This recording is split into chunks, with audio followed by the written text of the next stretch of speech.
사랑의 교회로 가정교회 평신도 세미나를 다녀왔습니다. 근데 거기 가서 정말 많은 걸 느끼고 보고 경험하고 왔는데 그 중에 좀 몇 가지를 나누고자 해요. 매 시간마다 이렇게 강의도 있었고 그리고 목자님들의 간증이 있었거든요. 근데 목자님들의 간증은 그러니까 우리가 흔히들 아는 오늘 저희가 이러한 복을 받았습니다. 이러한 은혜가 있습니다. 힘이 납니다. 이런 이야기가 아니라 정말 말로만 들어도 와, 어떻게 저렇게 이렇게 힘드신 그 길을 가시지? 와, 진짜 힘드시겠다. 어떻게 그 목자의 역할을 감당하실까 하는 생각들을 많이 하게 되더라고요. 예를 들어서 어떤 분들은 목장 인원 중 목원들이 이렇게 번갈아 가면서 서로를 비아냥거리고 서로에게 막 헐뜯는 이야기를 이렇게 목자님한테 돌려서 이렇게 이야기를 해서 목장이 와해되기도 하고, 어떤 목자님은 같이 목장을 남편분과 섬기다가 이 목원들의 그런 분열 통해서 남편분이 실망해서 목녀분께서 목자의 역할을 감당하시고, 그리고 심지어 어떤 부부는 가정의 경제가 이렇게 무너져가지고 빚더미에 떠안게 생기셨는데 목장을 포기할 수 없어서 빚을 내서 그 목원분들을 섬기고 하시는 그러한 이야기를 들으면서 와, 어떻게 저런 섬김, 저러한 그런 희생을 할 수 있었을까 하는 생각을 하게 되더라고요. 그러면서 자연스럽게 우리 소망교회가 계속 생각이 났습니다. 우리 소망교회 이제 가정교회도 한 7년 이렇게 넘어가고 있는 시점에 이 청주 사랑의 교회가 지금 실천하고 있는 그러한 가정 신약교회의 그런 회복의 모습을 바라보면서 우리 소망교회도 이러한 모습을 정말 닮아갔으면 좋겠다 하는 생각이 많이 들더라고요. 그래서 돌아오는 발길을 하면서 이 청주 사랑의 교회가 어떻게 해서 이렇게 건강한 교회가 될 수 있었을까, 어떻게 해서 이렇게 목자님들이 정말 생명 다해서 목숨 다해서 헌신하고 그 목원들은 진짜 목자님한테 순종하고 정말 그들의 모습처럼 이렇게 건강한 교회가 세워질 수 있을까 고민하는 시간들이었습니다. 그러면서 와서 그들의 그런 모습 속에서 그러면은 제가 성경 속에서 정말 하나님께서 원하시는 초대교회의 모습, 신약교회의 모습은 어떤 모습일까?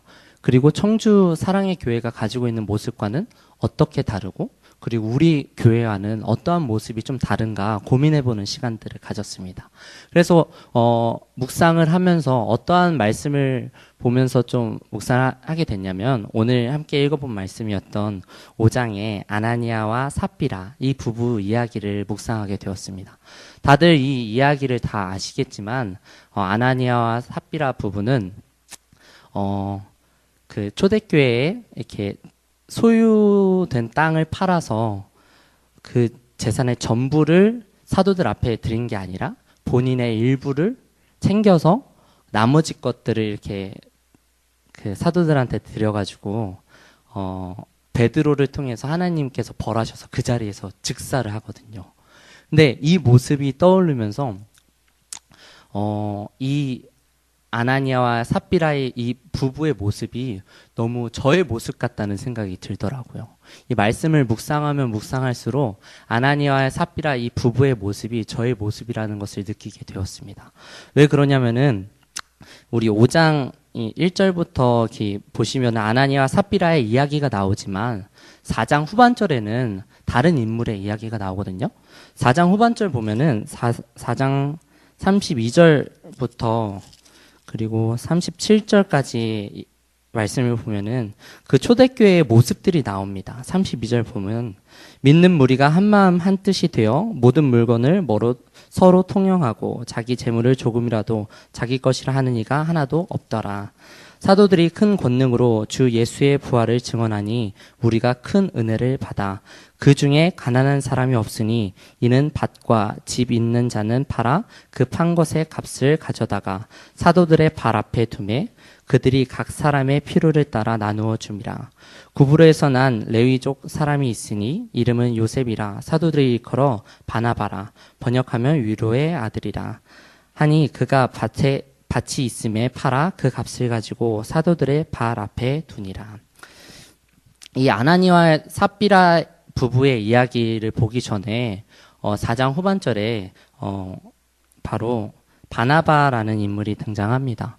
바나바의 모습을 통해서 알 수 있는 것은 그 당시 모든 초대교회의 모든 성도들이 다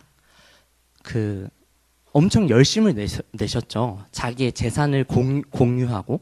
그런데 모두가 다 땅을 팔아서 그 값을 지불하진 않았던 것 같아요. 왜냐하면 땅이 없는 이들도 있었고 그리고 땅이 있는 이들도 있었고 33절을 보면은 주 예수의 부활을 증언하니 무리가 큰 은혜를 받아.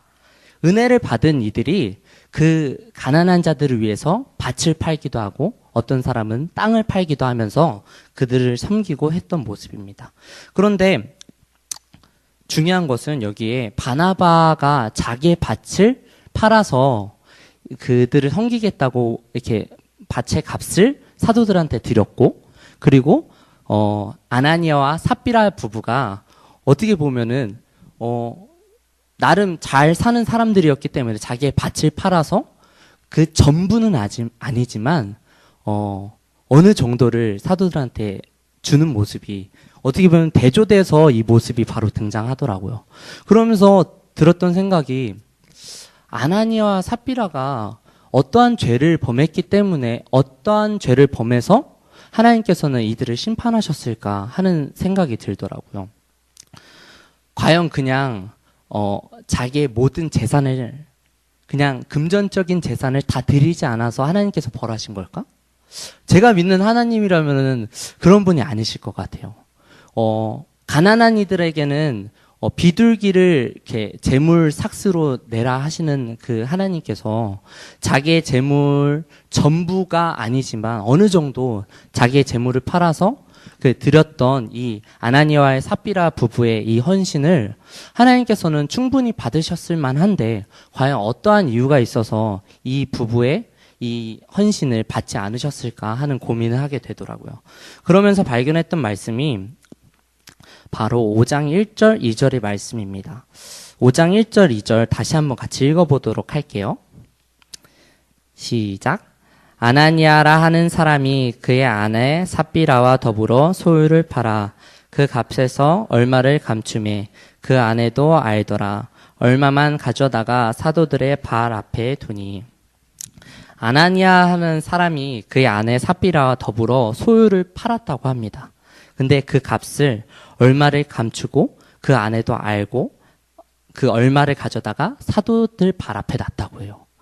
이 모습 속에서 우리가 캐치할 수 있는 것은 사실 내가 이 땅을 팔아서 그들을 섬기기 위해서 일부만 만약에 드리려고 했다면은 땅의 일부만 팔아서 드렸으면 됐을 텐데 왜 아나니아와 삽비라의 부부는 땅을 전부를 팔아놓고 일부는 숨기고 일부를 드렸을까 하는 생각이 드는 거예요. 왜 그랬을까 하는 생각이 들었는데 정말 저희의 모습과 같더라고요. 뭐냐면은 저희가 막 예배 드리고 참 하나님께 받은 은혜가 있을 때 나름 결단을 하잖아요. 하나님, 나에게 주신 이 마음, 이 은혜대로 내가 어떠한 헌신을 하겠습니다.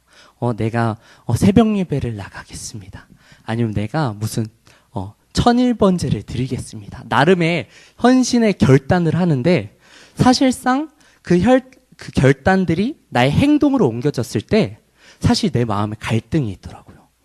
아나니아와 삽비라 부부는 은혜를 받아서 내가 가난한 사람들을 위해서 내 밭을 팔아서 그들에게 줘야겠다 하는 결단의 생각까지는 있었던 것 같아요.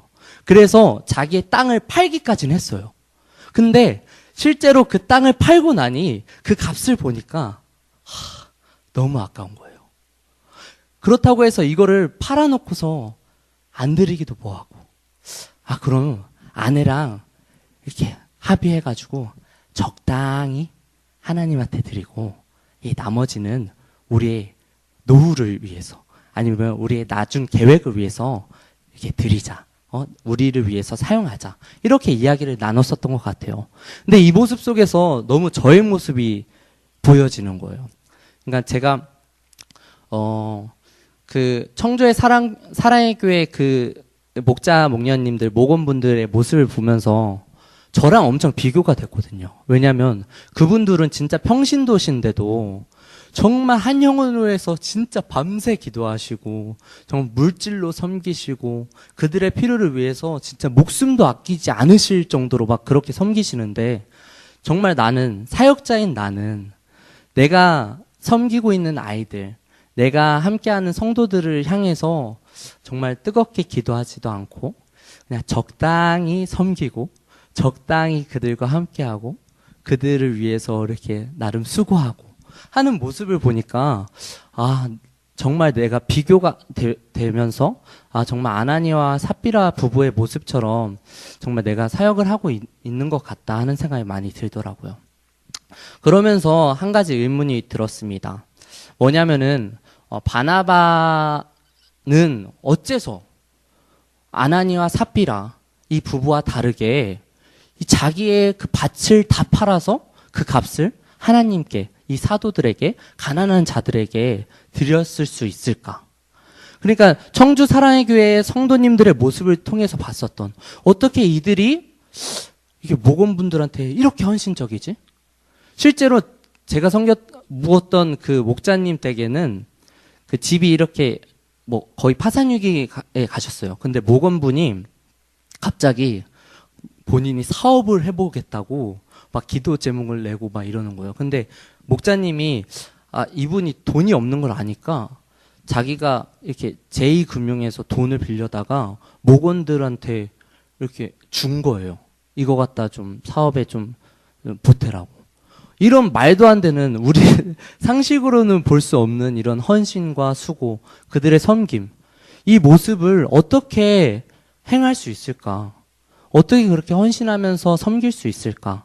이 바나바처럼 어떻게 자기의 밭을 다 팔아서 이 가난한 자들을 위해서 사용할 수 있었던 것일까? 엄청 고민하면서 묵상하게 되었습니다. 그러던 중에 저에게 주셨던 말씀이 있는데요. 다 같이 한번 찾아봤으면 좋겠습니다. 요한일서 3장 16절부터 18절까지 말씀인데요.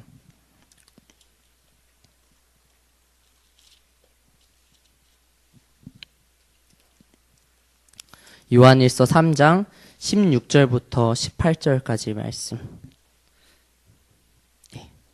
같이 한번 읽어보도록 하겠습니다. 시작. 그가 우리를 위하여 목숨을 버리셨으니 우리가 이로써 사랑을 알고 우리도 형제들을 위하여 목숨을 버리는 것이 마땅하니라. 누가 이 세상의 재물을 가지고 형제의 궁핍함을 보고도 도와줄 마음에 닿으면 하나님의 사랑이 어찌 그 속에 거하겠느냐. 자녀들아, 우리가 말과 혀로만 사랑하지 말고 행함과 진실함으로 하자. 아멘. 이 말씀을 통해서 바나바에게 바나바가 아나니와 삽비라 부부가 달랐던 점, 그리고 저와 달랐던 점이 무엇인가 생각했더니 바나바는 한 영혼을 진심으로 사랑할 줄 아는 사람이었더라고요. 왜냐하면 이 바나바가 이 오늘 함께 읽어본 사도행전 5장 말씀 이후에 그 사울이 그 교회를 핍박하고 그런 다음에 다메섹 도상에서 사울이 예수님을 만나잖아요. 근데 예수님을 만나고 사울이 완전 뒤집어져 가지고 그 예수님을 전하게 된 거예요, 다메섹에서. 근데 어떻게 사람들은 이 사울이 당연히 예수님 믿는 사람을 핍박하는 사람이란 걸 아는데 예수를 전하니까 이 사람 지금 속이고 있다. 지금 예수 믿는 사람 더 잡아가려고 막 난리를 피는구나. 이러면서 그 사울을 다가가지도 않고 그들을 막 오히려 막 돌로 치려고 하고 그랬거든요. 그런데 그 사울을 받아줬던 유일한 한 사람, 그게 바로 바나바였더라고요. 바나바는 어떻게 보면 본인의 원수 되었던 사울, 아무도 친구가 되어주지 못했던 그 사울을 진짜 한 영혼으로 생각하고 사랑하고 그의 모든 허물을 덮어주었던 그 사람이 바로 바나바였더라고요. 그럼 이 바나바가 이 한 영혼을 정말 바라볼 수 있었던 이 인물이 되었었던 이유는 무엇일까? 바로 오늘 16절에 읽어봤던 것처럼 그분이 우리를 위해서 죽으셨고 그분이 나를 그렇게 사랑하셨기 때문에. 바나바는 한 영혼에 대한 마음을 아는 사람이었어요. 근데 그 한 영혼에 대한 마음은 바로 예수 그리스도로부터 받았던 마음이었습니다. 예수님께서는 제자들에게 동일하게 이야기했죠. 내 이웃을 내 몸과 같이 사랑하라. 그런데 바나바는 그 사랑을 실천할 수 있었던 사람이었던 것 같아요. 그래서 한 영혼이 우리의 공동체 안에, 그 예루살렘 그 교회 안에 가난한 한 영혼, 자기가 품고 있었던 그 한 영혼이 있었기 때문에 자기의 전 재산, 모든 땅을 팔아서라도 그 영혼을 섬길 수밖에 없었던 그 바나바였던 것 같아요. 근데 아나니아와 삽비라는 사실 그 한 영혼이 없었던 것 같아요. 한 영혼이 아니라 그 공동체가 좋았던 거예요. 스데반의 순교 사건 이전의 일이거든요. 그때 예루살렘 교회가 엄청난 부흥을 일으켰던 그 시기에 예수님 믿어서 막 치유되고 회복됐대. 막 그들이 지금 엄청 열심으로 막 하나님을 찬양하고 하나님께 축복을 받는데 이러한 소식들 가운데 아나니와 삽비라는 그 한 영혼을 위해서 살았다기보다 그 공동체 안에 속하고 싶었던 그 마음이 더 컸었던 것 같아요. 그 공동체 안에 있으면 내가 그들에게 섬김을 받을 수 있지. 그 공동체 안에 있으면 내가 그들에게 기도를 받을 수 있지. 내가 그들에게 필요를 받을 수 있지.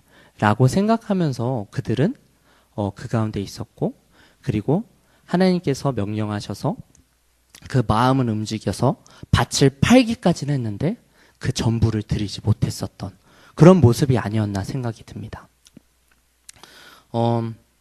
이 바나바의 모습을 통해서 우리는 또 알 수 있는 것은 예수님께서는 우리를 생명조차 아끼지 않고 사랑하셨구나.